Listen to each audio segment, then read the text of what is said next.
Good morning, everyone. Just come up a big hill, so I'm a little out of breath and getting a little breeze as usual here.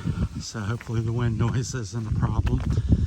Anyhow, I wanted to speak to you a little bit, a few minutes about native people here in the province life, and I thought I'd do it before I get to the new little house they're building down here, because that's the end or the highlight of the video, I guess. But anyhow, they've been burning the brush, so that's why it's all brown through here. I think they just do that to clear stuff out, but and rejuvenate and be able to see what they're doing there, because otherwise it looks like that. So this side's been burnt out here, which they tend to do in a few places here. So if you see this trail we're on here, to get in and out of here, because there's many people living up in the mountains and hills in the Philippines like this. This is a typical trail in and out of the mountains. Here comes the gentleman now. We'll let him pass as I talk. But anyhow, so keep that in mind when you're like going to the store, you're going to the school, you're going to church. Morning, sir. Morning, sir. And now you're building something for your house. You got a new chair that you bought, or table, or whatever it may be. You're trucking it in and out of here, usually by motorcycle or foot or something, or caravel. This is not big enough for a car, and you may be going 5-10 kilometers into the mountains at times, just depends. So keep that in mind as I talk and go around here. So it's a rough, rocky trail, some tricky spots in it at times.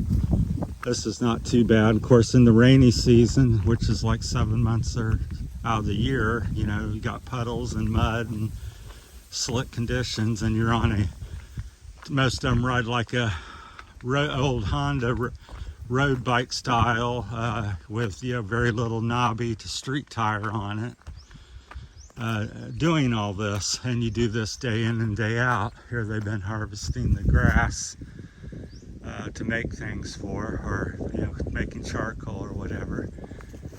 They cut that and make rubs and do different things with it. So they've been processing all the way down there. There's a charcoal pit down there smoldering right now, so that was cut for charcoal. You can kind of see it just slightly there, kind of smoking. Zoom in on it. Right there. Well, I'd hardly notice that.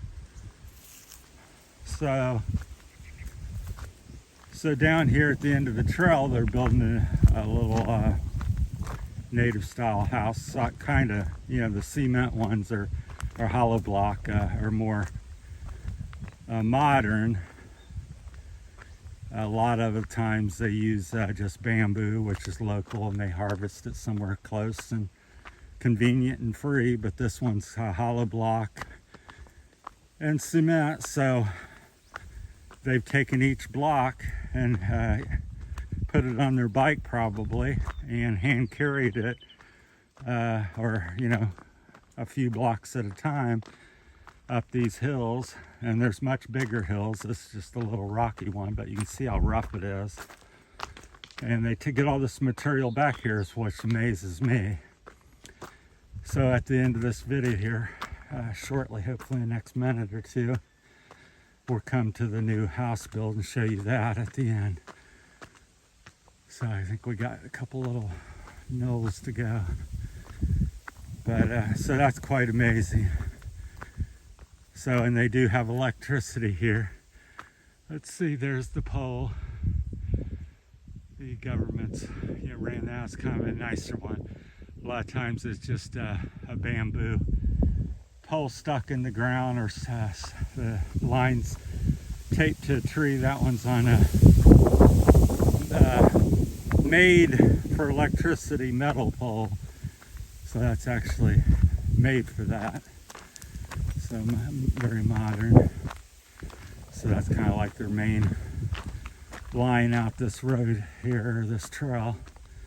then different people live along that and they tap into it. And I think you pay for the electricity. Here it is again, comes down to the trail, and they run this is kind of their cost, and then when you run a line from this line to your house, then you pay for that, and of course you pay the monthly fee, and they have a little box that in America it'd like go on the side of your house, but here it usually goes on a pole near your house here, and the pole's usually out here like this, so the guy will walk or probably ride his motorbike down through here and check the meter once a month and get you a bill.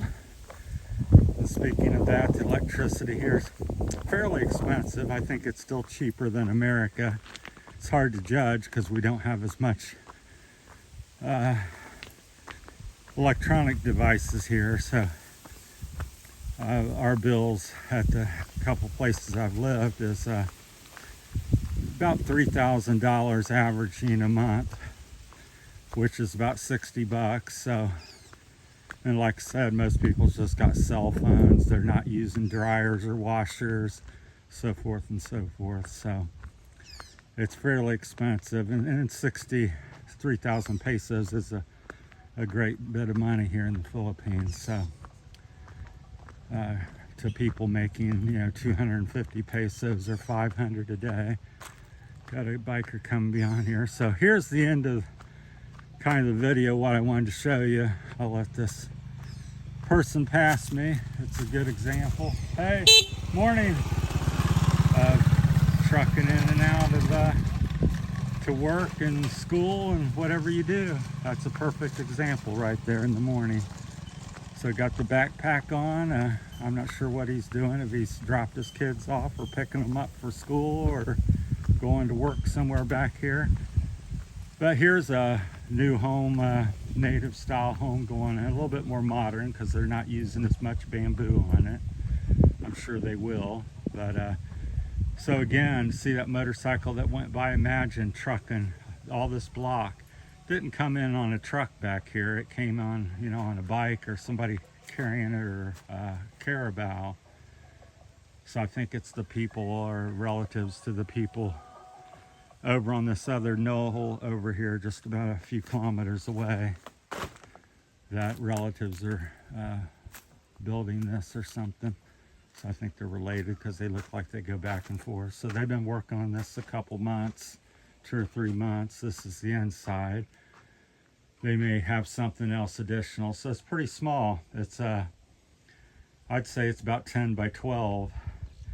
And they might put an additional, patio on the front or back, and a dirty kitchen or something, and make it about twice as big once they're done with the extended things. But the basic room is about 10 by 12, and window on each side and a door on the other. So it looks like they're going to be about 8-foot ceilings, and then a roof on top of that. So, but when you look at all the material, the rebar, each block, the concrete, everything you see was came in without a use of a truck or four-wheeler or anything like that. So that's what amazes me. Same with the foundation. They've dug out several feet of dirt and stuff and moved it. Again, hand done.